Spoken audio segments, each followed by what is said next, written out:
Hoxe vamos vos facer un pequeno programa sobre o Día da Muller Traballadora. Nós, Antía, María, Julia, Ana e eu atopámosvos como sempre na nosa biblioteca escolar do CEIP de Celeiro. Agora vouvos a deixar coa nosa compañeira Antía, que nos vai a falar de como comezou o Día da Muller. Comezan as historias con homes encumados, rematan sempre todas con mulleres que os salvaron da morte do intelecto, de insectos que os picaron, de turbias lendas vellas que non queren nen lembrar.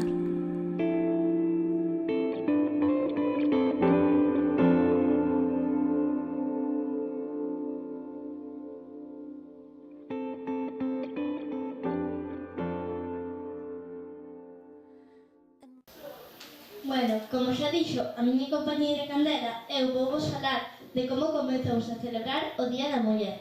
Este día comezouse a celebrar o día 8 de marzo. Por que o día 8 de marzo? A resposta é moi sinxela. Foi porque no ano 1908 unha fábrica de Nova York ardeu por causas descoñecidas e morreron aproximadamente 130 mulleres. As poucas que sobreviviron declararon unha folga para reivindicar a figura da muller e exixir que as deixaran volver a traballar e que melloraran as súas condicións. De aquí este día tan importante para todas as mulleres que cada día traballan e loitan para dar un paso máis cara á igualdade. Agora deixo-vos coa miña compañeira María. E nós, pouquiño a pouco, imónos situando, construindo barricadas no país dos alalás. Nós en corpo e alma, nós mercando calma, nós cousa por cousa sen podernos despistar.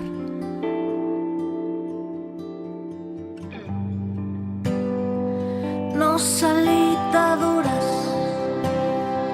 nós conquistadoras, brillantes activistas da vida cotidiana. E nos que resistimos. No noso pobo viveiro realízanse unha ampla variedade de actividades, como, por exemplo, fanse manifestacións. O Concello colabora cos colexos realizando debuxos e ata fan un concurso de fotografía relacionado con este tema. Agora deixo-vos con miña compañeira Julia, que nos vai falar sobre algunhas das mulleres máis importantes e toda a historia. A séculos de forza e nosas matriarcas do país dun tal Breogán. Comenzan as historias. Bos días, eu, Julia, vou vos falar da muller a que se conmemora no colexio este día. É Luz Pozo Garza, naceu en Ribadeo. Con 14 anos, pola Guerra Civil Española, trasladouse a Lugo e despois a Marrocos. De volta a Galicia, instalóuse en Viveiro. Estudou música. Tamén é poeta, esta muller fai de todo. E o seu primeiro libro en galego foi O páxaro na boca. Ademais desta muller, ao longo da historia, houve mulleres moi importantes, como por exemplo Frida Kahlo, Agatha Christie, Marie Curie e ata a mismísima Rosalía de Castro. Nesta terra que fai testamento, que acolle os lamentos e anima a olvidar, infectada de sangue usureiro, caciques modernos, mecenas do mal.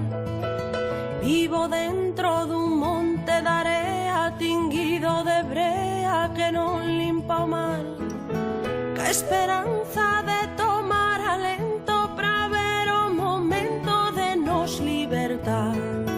Mais aínda seguimos aquí a aturar tempestades de sal.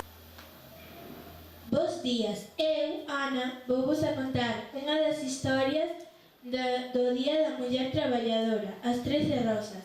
O 5 de agosto de 1939, o réximen de Franco executou as coñecidas co nome das 13 Rosas. Pouco despois de acabar a Guerra Civil, as xóvenes que pertencían ás Xuventudes Socialistas Unificadas de entre 18 e 29 anos foron fusiladas no cemiterio de Madrid. Acusóuselles de atentar contra Isaac Gabaldón, o comandante do exército franquista. 9 dos xóvenes eran menores, porque daquela non se era maior de idade ata os 21.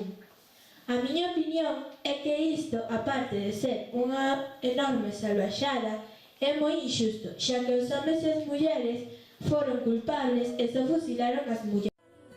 Resistindo a violencia de mans desas serpes e cans que nos queren calar. Compañeiras nos soños do Edén, unha illa no medio do mar, que iluminan o loito máis negro que esquecio desterro e o medo a... Hasta aquí o noso programa de hoxe. Esperemos que vos gustase e aprenderades moito sobre o Día da Muller. E recordade, seguide loitando por unha igualdade xusta. Deica próxima!